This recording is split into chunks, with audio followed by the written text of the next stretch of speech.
እዙይ ሬድዮ ኤረና ድምፅ ራዲዮ ኤረና እዩ። ኣብ ሊብያ ብሕማቅ ኩነታት ዝጸንሑ 67 ኤርትራውያን ዝርከብዎም 130 ስደተኛታት ናብ ሩዋንዳ ተሰጋጊሮም። ኣብ ሱዳን ዞባ ዳርፉር ተዋፊሩ ዝጸንሐ ዓቃብ ሰላም ሰራዊት ሕቡራት ሃገራት ካብ 31 ታሕሳስ ንድሓር ተልእኹ ኸቋርጽ እዩ።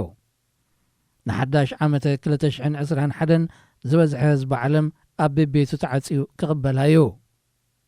ኣርስታት ዜና ክትከታተሉ ጸኒሕኩም ክቡራት ሰማዕትና ዝርዝራቱ ይቕጽል። ኣብ ሊብያ ብሕማቅ ኩነታት ዝጸንሑ 67 ኤርትራውያን ዝርከብዎም 130 ስደተኛታት ኣብ ሩዋንዳ ናብ ዝርከብ ጊዜያዊ መጽንሒ ጋሾራ ተሰጋጊሮም። እዞም ብሓገዝ ኣህጉራዊ ማሕበር ስደተኛታት ካብ ማዓስከራት ሊብያ ናብ ጊዜያዊ መጽንሒ ሩዋንዳ ተሰጋጊሮም ዘለዉ ስደተኛታት ትሕቲ ዕድመ ቈልዑን ደቂ ኣንስትዮን ዝርከብዎም እዮም። እቲ መስርሕ ዝሓለፈ ዓመት ካብ ዝጀመር መብዛሕትኦም ኤርትራውያን ዝኾኑ ኣሳት 515 ስደተኛታት ካብ ሊብያ ናብ ጊዜያዊ መጽንሒ ጋሾራ ተሰጋጊሮም ኣለዉ። እቶም ኣሳት 120 ናብ ሽወደን፣ ኖርዌይን ካናዳን ክጣየሱ እንከለዉ ፈረንሳ ትርከበን ሃገራት ኤውሮጳውን ካብዚ መጽንሒ ተወሰኽቲ ናይ ምጥያስ መስርሕ ክቕጽላ ምዃነን ይገልጻ። ብሰንኪ ለበዳ ኮሮና ቫይረስ ስደተኛታት ናብ ውሕስ ቦታ ናይ ምጉዕዓዝ መስርሕ ኣቋሪጽዎ ዝነበረ ኣህጉራዊ ማሕበር ስደተኛታት ኣብ ወርሒ ጥቅምቲ 153 ስደተኛታት ናብ ኒጀር ብምግዓዝ ዳግም ጀሚሮ። ካብ 2007 ኣትሒዙ ን13 ዓመታት ኣብ ሱዳን ዞባ ዳርፉር ተዋፊሩ ዝጸንሐ ዓቃብ ሰላም ሰራዊት ሕቡራት ሃገራት ካብ ሎሚ 31 ታሕሳስ 2020 ተልእኹ ኸቋርጽ እዩ። እቲ ዓቃብ ሰላም ሰራዊት ካብ ሓደ ጥሪ ኣትሒዙ ድማ ዓቕመ ሰቡን ንብረቱን ናይ መውፃእ መስርሕ ክጅምር እዩ። ባይቶ ጸጥታ ሕቡራት ሃገራት ኣብ ዳርፉር ዝጸንሐ ዓቃብ ሰላም ሰራዊት ተልእኹ ኸቋርጽ ዝወሰነሉ ምኽንያት መንግስቲ ሱዳንን ተቃወምቲ ዳርፉርን ዝጀመርዎ መስርሕ ሰላም ኣብ ዘተኣማምን ደረጃ ስለ ዝበጽሐ ምዃኑ እዮም ዲፕሎማሰኛታት ዝገልጹ።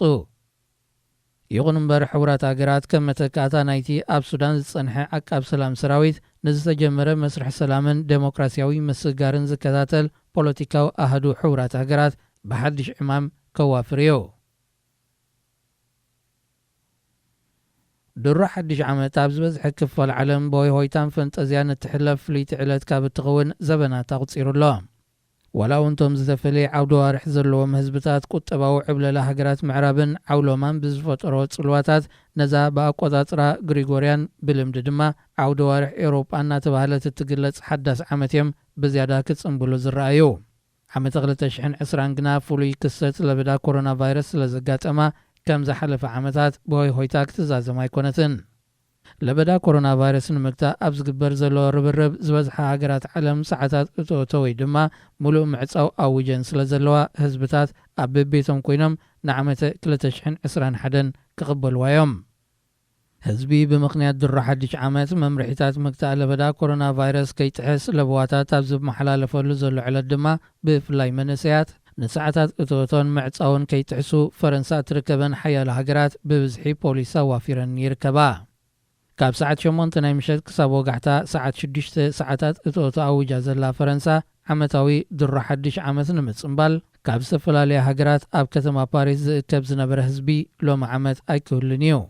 ይኹን እምበር ኣብ ሓያሎ ሃገራት ተመሳሳሊ ዝኾነ ክሰት ስድራ ቤታት ሓቢሮም ኣብ ገዝኦም ንሓዳሽ ዓመት ክቕበልዋ ኣጋጣሚ ዝፈጠረ ዘይተሓስበ ምረቓዩ ዝብሉ እውን ኣይተሳእኑን።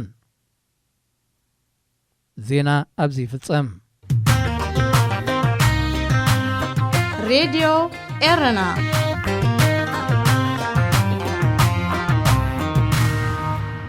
ሓድሽ ዓመት ኣብዚ ብተስፋ ኣብቲ ብሃፋ ቢርጋለም ፍስሓ እዚ ሬድዮ ኤረና ድምፅ ራዲዮ ኤረና እዩ። ዕፅዋ ብምኽንያት ኮሮና ከመይ ትኽእልዮ ኣለኺ?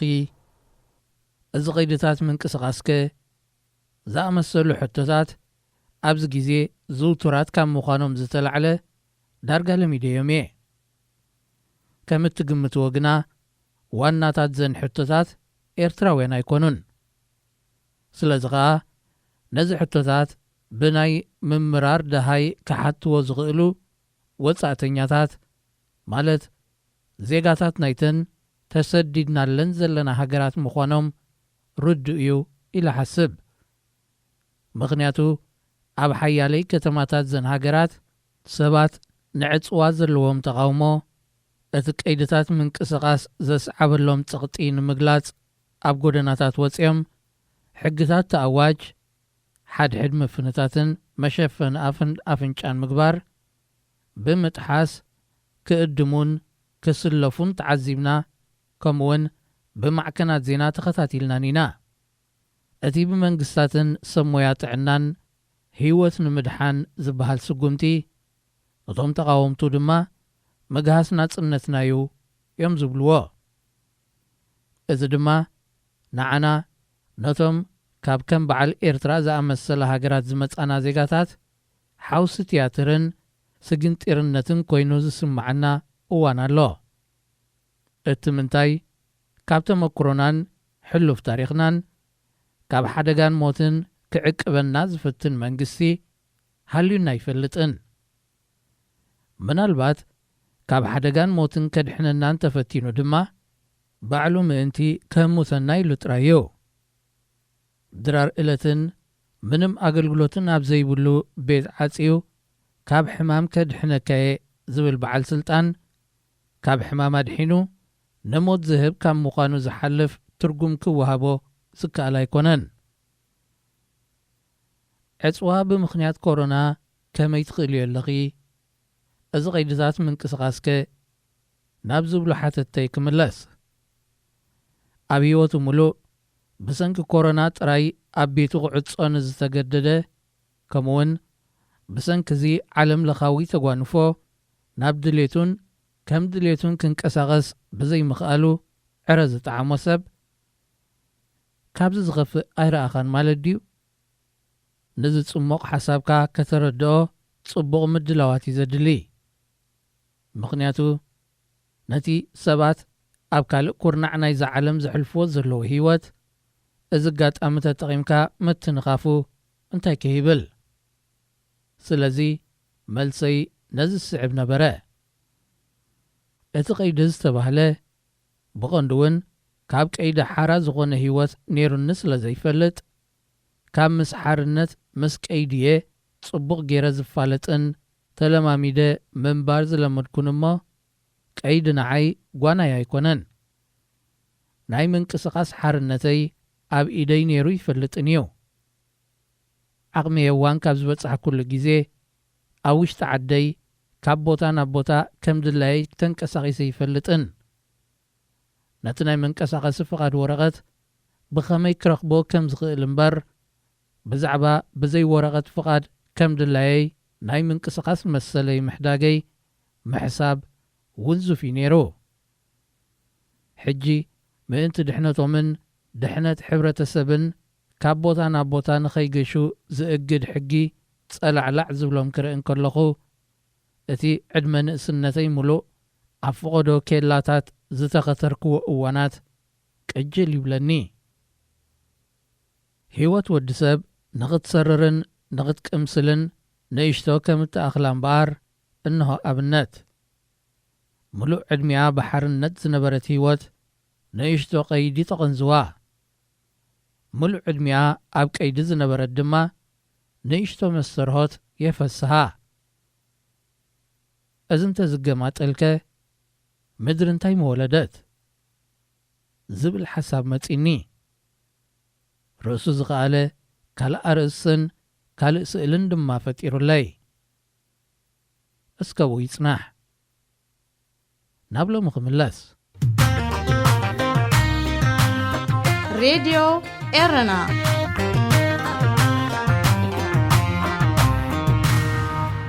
ዕስራን ሓሙሽተ ታሕሳስ መዓልቲ ልደት ፈረንጂ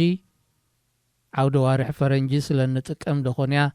ኣብ ዓድና እውን እትዝከር እንድዒ ካብተን ብዝበዝሐ ህዝቢ ዓለም ዘኽብራ ምናልባት እውን እታ ቀዳመይቲ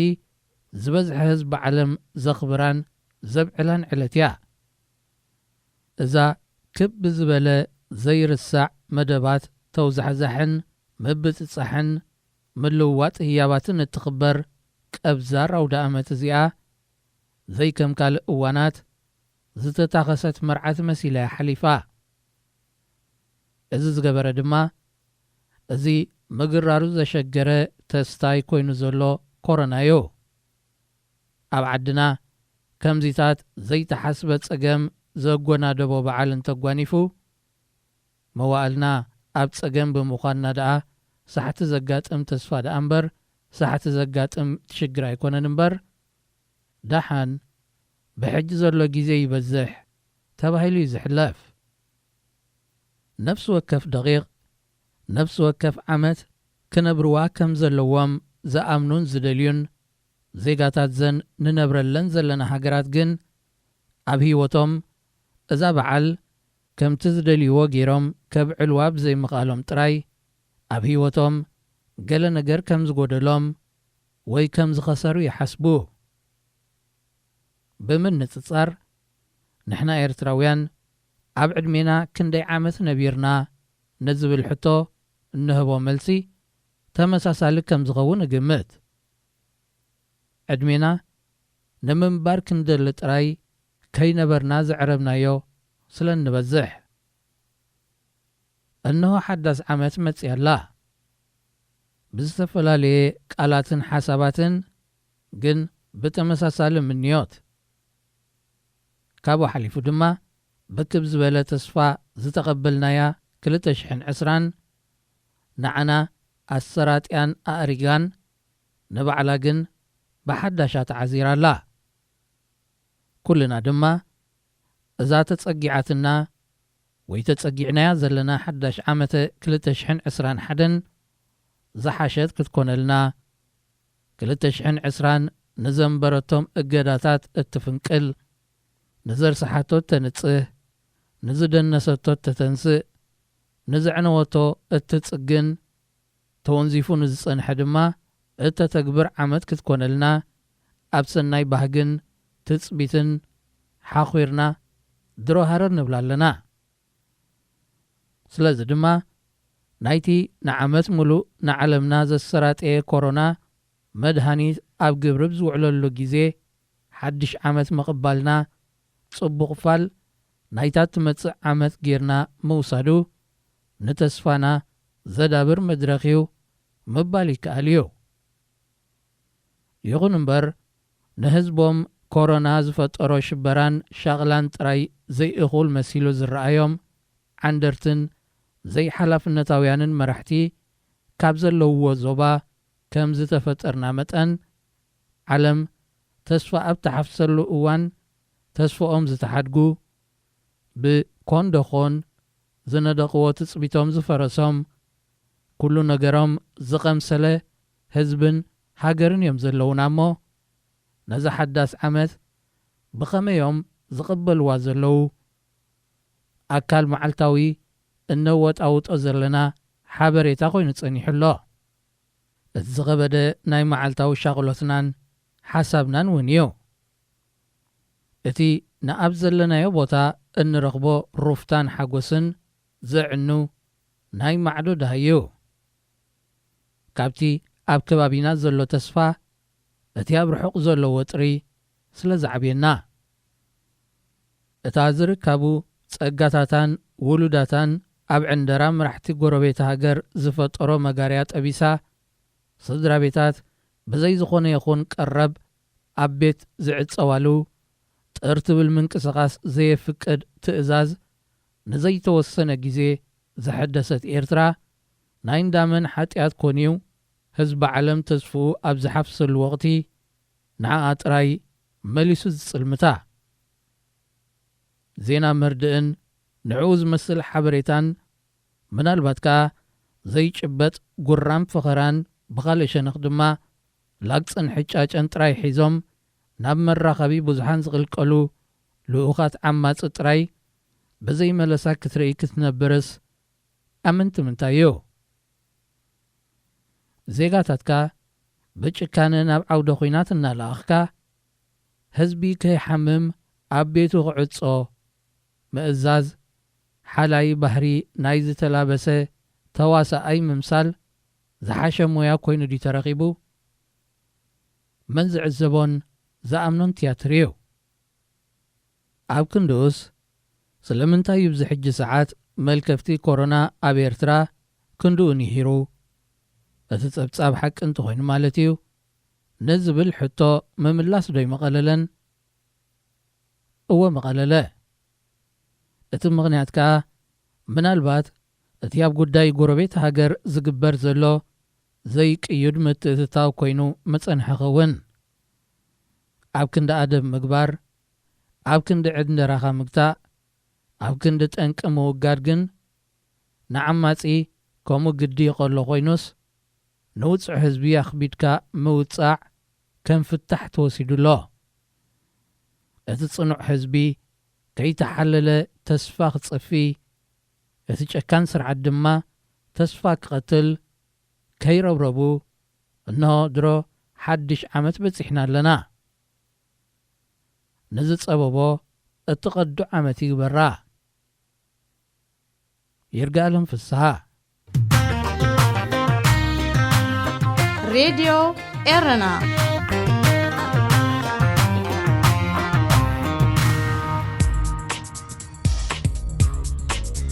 መደብ መንስያት ኣብ ሬድዮ ኤረና። ሰላም ዝኸበርኩም ሰማዕቲ ሬድዮ ኤረና ብሓፈሻ ብፍላይ ከዓ ተኸታተልቲ መደብ መንስያት ከመይ ትቕንዩ? ሎሚ 31 ታሕሳስ 2020 እዩ። መወዳእታ መዓልቲ ናይዛ ክንደይ ውረድ ደይብ ዝረኣናላ ዓመተ 2020 ማለት እዩ። ርሑስ ሓድሽ ዓመተ ጥዕናን ረሃዋን ክኾነልኩም እናተመነና ንሎሚ ሐሙስ ዝበልናዮ መደባት ሒዝና ኣብ ሰዓትና ተረኺብና ኣሎና። ክሳብ ፍጻሜ መደብና ምሳና ክትጸንሑ ብኽብሪ ዝዕድመኩም ኣኽበረት መሓሪኤ ሰናይ ጻንሖት። መደብ መንስያት ኣብ ሬድዮ ኤረና 2020 ክትውዳእ ብኣጻብዕ ዝቝጸሩ መዓልታት ኣብ ዝተረፈሉ ግዜ ክታበት ኮሮና ቫይረስ ጀሚሩሎ። ብዙሓት ሃገራት ድማ ኣብ ሃገራተን ብምእታው ድሮውን ንህዝበን ክታበት ክህባ ጀሚረን ኣለዋ። ኣብ መብዛሕትአን ሃገራት ድማ መራሕተን ኣብነት ህዝቦም ንምዃን እቲ ክታበት ቀዲሞም ክወስድዎ ተራእዮም። ንኣብነት ኣብታ ኣብ ዝሓለፈ ወርሒ ፕሬዝደንታዊ ምርጫ ዘካየደት ኣሜሪካ በብግዚኡ ፕሬዝደንታት ዝነበሩ 3 ሰባት ማለት ባራክ ኦባማ፣ ጆርጅ ቡሽ ከምኡውን ቢል ክሊንቶን ነቲ ክታበት ወሲዶሞ። ዓብ መዛረብ ርስቲ ኮይኑ ድማ ኣንዩ ሃገራት ኤውሮጳውን ነዝተኸቲለን መብዛሕትአን ብሰራሕተኛታት ጥዕናን ዓበይቲ ሰባትን ነዚ ክታበት ጀሚሮን ኣለዋ። ክታበት ኮሮና ቫይረስ ንብዙሓት እፎይታ ፈጢሩ እኳ እንተሃለወ ብኣንጻሩ ድማ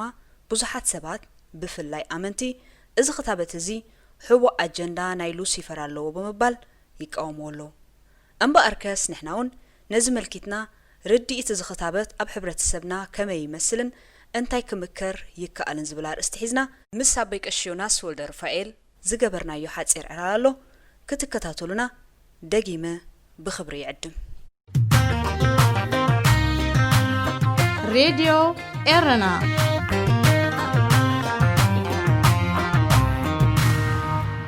ዝኸበርኩም ተኸታተልቲ መደብ መንእስያት ምስ ኣበይ ቀሺ ዮናስ እንገብሮ ዕላል እንሆ ክትከታተሉና ደጊመ ብኽብሪ ይዕድም። ኣበይ ቀሺ ዮናስ ዕድመ ኣኽቢርኩም ሓፂር መብርህ ክትቡና ፈቃደኛ ስለ ዝኾንኩም ብሽም ተኸታተልቲ መደብ መንእስያት ከመስግነኩም ፈቱ። ሓፂር ድሕረ ባይታኹም ክትነግሩን እምበር ዕድል ክበኩም። ሕራይ ኣነ እውን የመስግን ይቐኒየለይ። ቀሺ ዮናስ ወልደ ሩፋኤል ይበሃል። ኣብ ሃገረ ሽወደን ዝሓለፈ 10 ዓመታት ስደተኛ ኮይነ ነብር ኣለኹ። ባዕዳ ሓዳርን ኣቦ ሰለስተ ቆልዑትን ኣገልጋሊ ካህን ኣብ ኦርቶዶክስ ተዋህዶ ቤተክርስትያን እየ። ይቐኒየለይ ሎም መዓልቲ እምበር እዋናዊ ጉዳይ ንክታበት ኮሮና ቫይረስ ዝምልከት መብርህ ክትቡና ዓዲመኩም ኣለኹ። ሕቶታተይ ክጅምር እየ ደጊመ ድማ ብሽም ተኸታተልቲ መደብ መንእስያት ከመስግነኩም ፈቱ። ኣብ መንጎ እምነትን ሳይንስን ብፍላይ ንሕክምና ዝምልከት ዘሎ ፍልሊ ወይ ርድኢት ከመይ ይመስል? ሕጂ ኣነ ከም ኣገልጋሊ ካህን ብወገንቲ ሃይማኖት ዘሎ ኣጠማምታ ጠሚተ እየ ክዛረብ ማለት እንድዩ። እቲ ብወገን ሳይንስ ዘሎ ድማ እቶም ሳይንሳውያን ይዛረብዎ ማለት እዩ። ቤተክርስትያን ወይ ከዓ እቲ እምነት ክርስትና ንሳይንሳዊ ወይ ስነ ፍልጠታዊ ሕክምና ኣይፃረርን እዩ። ካብቶም ኣገልገልቲ ናይ ቤተክርስትያን ወይ ካብቶም ሃዋርያት እንብሎም ወይ ካብቶም 4 ወንጌላውያን እቲ ሉቃስ ዝበሃል ሓኪም እዩ ነይሩ። ስለዚ ኣብ መጽሓፍ ቅዱስ ብሓካይም ብጽቡቕ ነገር ክጥቀሱ ከለዉ ኢና ንርኢ ንዝሓመመ ናብ ሓኪም ከይዱ ክፍወስ ድማ ብወገን ቤተ ክርስቲያን ተጻብኦ የብሉን ስለዚ እቲ እግዚኣብሔር ብዝተፈላለየ መገዲ ንሰባት ጥዕና ይህቦም ካብ ሕማሞም ይፍውሶም ኢልና ንኣምን ሓደ ካብኡ ድማ እቶም ሓካይም እቶም ዶክተር ዝገብርዎ ሕክምናዊ ደገፍ ማለት እዩ እዚ ከዓ እግዚኣብሔር ንዓኣቶም ኣእምሮ ሂብዎም ምስትውዓል ሂብዎም ክእለት ሂብዎም ኢልና ስለንኣምን ኣብ ሕክምና ከይድካ ኣብ ዘመናዊ ሕክምና ከይድካ ምሕካም ብወገን እምነት ምንም ዝፃረር ነገር የብሉን ማለት እዩ ህዝብና ኸነ ዝመልኪቱ ንሕና ከም ሕብረተሰብ መንፈሳውነትን ነቲ ናይ ዓለማዊ ወይ ነቲ ናይ ሳይንስን ዘለዎ ርድኢት ወይ ንቕሓት ከመይ ይመስል በቲ ንስኹም ትግምትዎ ማለት እዩ እዋ ሕጂ እንታይ ምስለኪ ኣጠቓልላ ኣቢልካ ብዛዕባ መላእ ሕብረተሰብ ከምዚ እዩ ዝሓስብ ኢልካ ክትዛረብ ጉጉይ እዩ ምክንያቱ ሓደ ውልቀ ሰብ ንሙሉእ ሕብረተሰብ ወኪሉ ክዛረብ ከሎ ሕብረተሰብና ከምዚ እዩ ኢሉ ክዛረብ ጉጉይ ኣዘራርባ እዩ ሓፈሻዊ ኣዘራርባ ክንዛረብ ተደኣ ኮይና ግን እቲ ዘይተማህረ ወይ ከዓ ዘመናዊ ትምህርቲ ዘይወሰደ ሕብረተሰብ ነቲ ዘመናዊ ምንቅስቃስ ብኣሉታ ክጥምቶ ንቡር ኮይኑ ይስማዓኒ ምክንያቱ ንዘይትፈልጦ ነገር ጋሻን ዝኾነካ ነገር ብዓይኒ ፅርጠራ ክጥምቶሲ ባህርያዊ እዩ ስለዚ ሕብረተሰብና እቲ ዝፀንሐ ነቲ ዘመናዊ ምህዞ ከም ሰይጣናዊ ወይ ከም ኣንጻር እግዚኣብሔር ዝኸይድ ገይሩ ዝርድኣሉ ዝነበረ ግዜ ከም ዝነበረ ኣቐዲምና ካብ ገለገለ ጽሑፋት ወይ ካብቶም ዓበይቲ ኣቦታት ክንርድኦ ንኽእል ማለት እዩ ኣብ ገለገለ ሕማማት ናብ ሕክምና ክኸይድ ከም ዘይብሉ ኣብ ሕክምና እንተደኣ ከይዱ ክገዶ ምዃኑ ዝዛረቡ ንሰምዕ እዚ ግን ናይ ሙሉእ ሕብረተሰብ ርድኢት እዩ ኢልካ ክትዛረበሉ ክኸብድ እዩ ኣይኮነን ድማ ገለ ክፋል ሕብረተሰብ ከምኡ ዓይነት ርድኢት ዘለዎም ግን ኣለዉ እዮም ስለዚ እቲ ሕብረተሰብ ከም ሓደ ሕብረተሰብ እዚ እዩ መረዳእትኡ ኢለ ክዛብ ክኸብደኒ እዩ ገለ ክፋል ሕብረተሰብና ነቲ ሳይንሳዊ ሕክምና ዝቃወሙ ኣለዉ ወይ ከዓ ነይሮም ምባል እኳ ይሃሽ ሕጂ ንቕሓት እውን እናበፅሐ እቲ መብዛሕትኡ እቲ ሕብረተሰብ ነቒሑ ስለዝኾነ ኣሎ ክትብላይ ትኽእልን ኢኻ ኣብቲ ዝሓለፈ ግዜ ግን ከምኡ ምንባሩ ክንዛረብ ንኽእል ኢና ስለዚ ይፈላለ እዩ ክብል ደልየ ሓደ ውልቀ ሰብ ግን ንሙሉእ ሕብረተሰብ ከምዚ እዩ ዝሓስብ ከምዚ እዩ ርድኢቱ ኢሉ ክዛረብ ግን ቦትኡ ስለ ዘይኮነ ጉጉይ ስእሊ ዝህብ ባህላ እየ ይቐኒለይ ከም ዝፍለጥ ካብ ምጅማር ናይዚ ዓመት እዚ ትሒዛ ዓለም ብለበዳ ሕማም ኮሮና ቫይረስ ተጠቂዓ ፀኒሓ ብዙሓት ሰባት ካብ ኣምላኽ ከም ዝመፀ ወይ ናይ ኣምላኽ መልእኽቲ ከም ዝኾነ ወይ ናይ ኣምላኽ ቁጣዓ ከም ዝኾነ ክዛረቡ ፀኒሖም ከምኡ ኣብዚ ዓመት እዚ ተዘሪቡ ማለት እዩ ኮይኑ ድማ ኣብዚ መወዳእታ ናይዚ ዓመት ኣብ መውድኡ ክታበት ተጀሚሩሎ ኣብ ብዙሕ ሃገራት ተጀሚሩሎ ብዙሓት ሃይማኖታውያት ንዚ ክታበት እዚ ዘይተፈልጠ ኣጀንዳ ከም ዘለዎ ወይ ድማ ናይ 666 ክኸውን ከም ዝኽእል ይዛረቡ ኣለዉ ንምዃኑ እዚ 666 ዝበሃል እንታይ እዩ ብዙሕ እዋናት ኣብ ዓበይቲ ሜድያታት ከይተረፈ ክጥቀስ ስለ ንሰምዖ እወ ብዙሕ ግዜ ይዝረበሉ እዩ ግን ሕጂ ንሓደ ኣርእስቲ ጭልፍ ኣቢልካ ንርኣቲኻዮ ምናልባት ፅቡቕ ስእሊ ንፁር ስእሊ ኣይትህብን እንትኸውን ብሓፈሻ ንምግላጽ ግን እቲ 666 ዝብል ኣብ ራእይ ዮሃንስ ኣብ ምዕራፍ 13 ኣቢሉ ተገሊጹ ዘሎ እቲ ክመጽእ ዘለዎ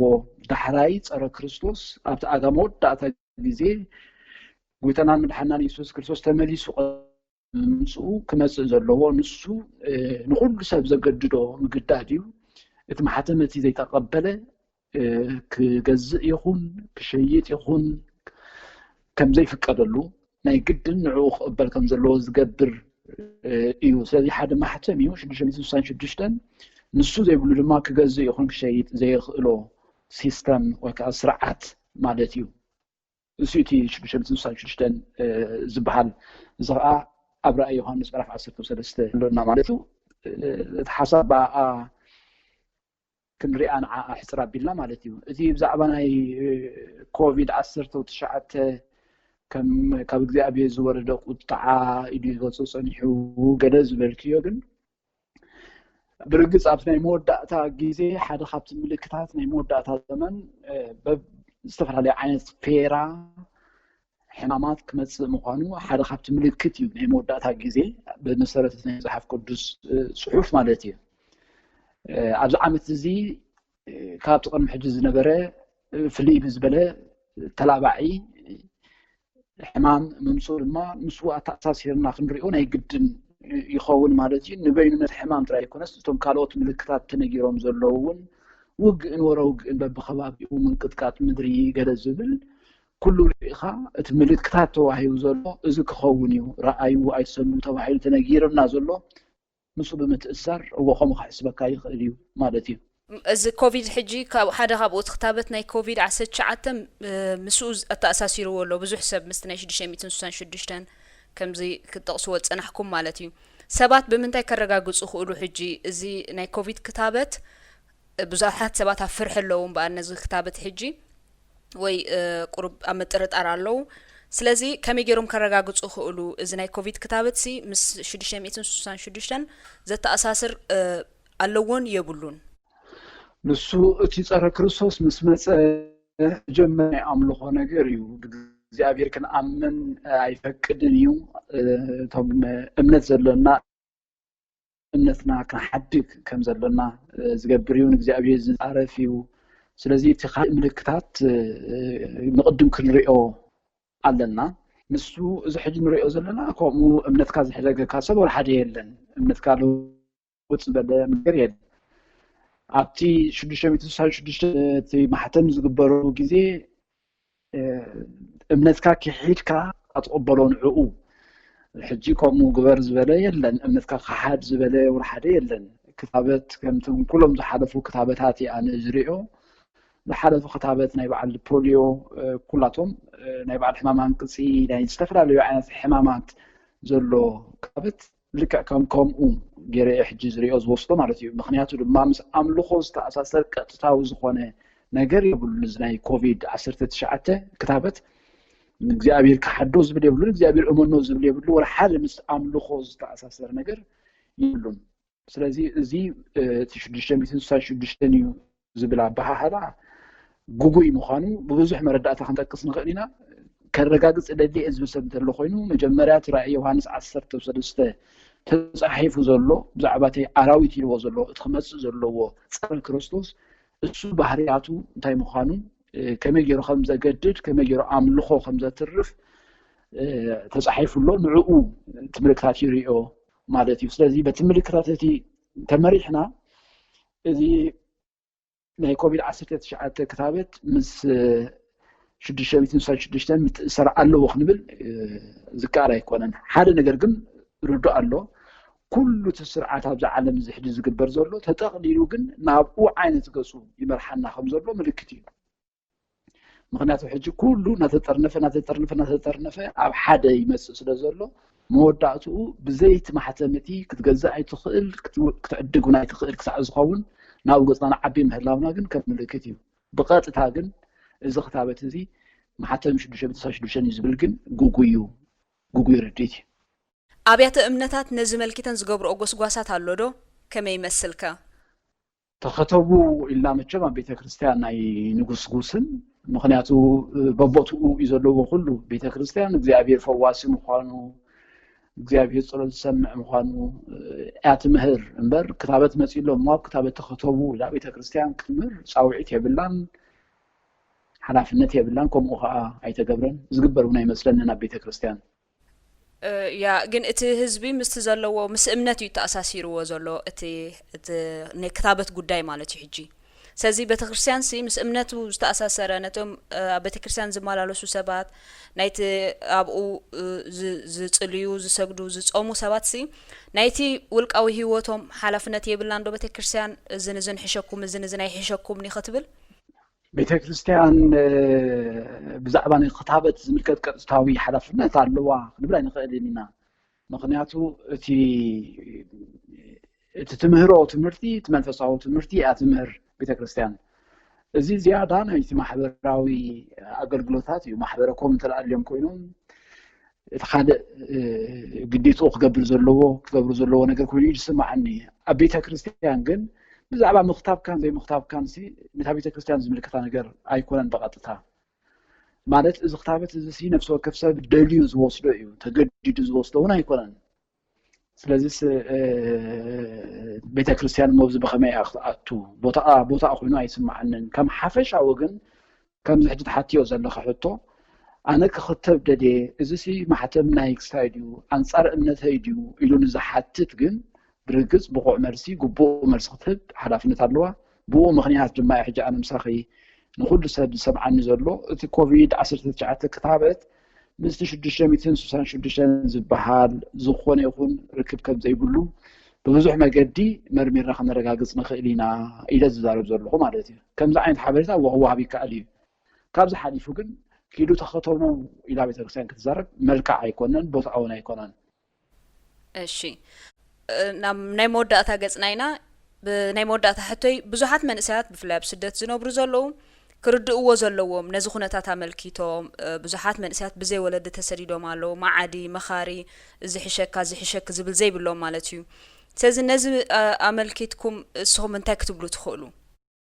حجب زعبازنا كوفيد 19 إنا نزال بزلنا مو أبزر السلسي كم كاهن تكتب التخيط خاطر حتوه سوي مسلني أوه نسو مجمريا إذا حمام زي يتكون قبره زقبعنا تنقاق نقبر كم زلنا كم سب كنحسب سب كأت قبره زقبوت تنقاق بجزيو قبره خمزة له مالت بس أي كان حرّي يحمم على خوينسي نسخة زي تحمل له مخنات ولا حد النجار يلن نسخة نجزار نسخة كم جمان بس أي كان تحلس لزدلك تخون قبل زقبعنا تنقاقي كنقبر سول ما تم حكايم زهبوا زلوا مخري تي عادوا كام حساب يكون تي ناينس هنا بداي يكون تي أب زيد اللي بوتا تمكب متراف يكون كل تخون قبل زقبعنا ممرحي نعوم خطر يقبع يبل قال لما نحر عم تملك ترى دما بستخاله متن كتفيلنا حكمنا وريت كنرخبو له نخل ندلو كتفيلنا خنوصلو كي تلاخمنا كلابو يدلي مالتي زطراطر ነገር نحر الله خوينو ازسي እግዚአብሔር يبهيدو يحغسودو زينصرلنا ነገር نحر الله خوينو دما بقربا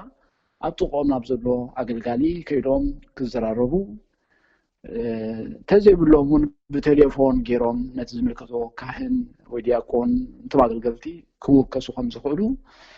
كحبر فوتو مالتيو عمناتي حجي زما قدي هوت عب فيسبوك زلو قز بو ما قدي كروح بلي ونقول يوم كما إذا عمسلو خلاص عقل قلت لما كوك كسو خمسة خلو بينهم كونو خمسة يبلهم عم خاري بأكل كوت زيرو خوب ناسي بس بخالد ما قدي بزلو تكنولوجي كروخبنا خمس خلو أو حساب أبقمت كتوه إلا بوم نلو معنت زنبران حتوتات زين النيرن أبقى الشيوناس يغني لي بسم تخطات مدب من إسياد دقيمة نذهبكم ناحد إيرن جلاسن مبرهي أنا ونغني لي زي بيرعب لي مخنيات عيونا كلاتنا عيو كلاتنا ترى عينا ترى بهيوت بتعنا لنا إنا لنفسنا نهزبنان هاجرنان كنكون نخيل مو قداي تعنا قداي كلاتنا سلزخونه كلاتنا تجينا نغينا خمسة حلي قبايبل دقي ما يمسكن يغني عليه راديو إيرنا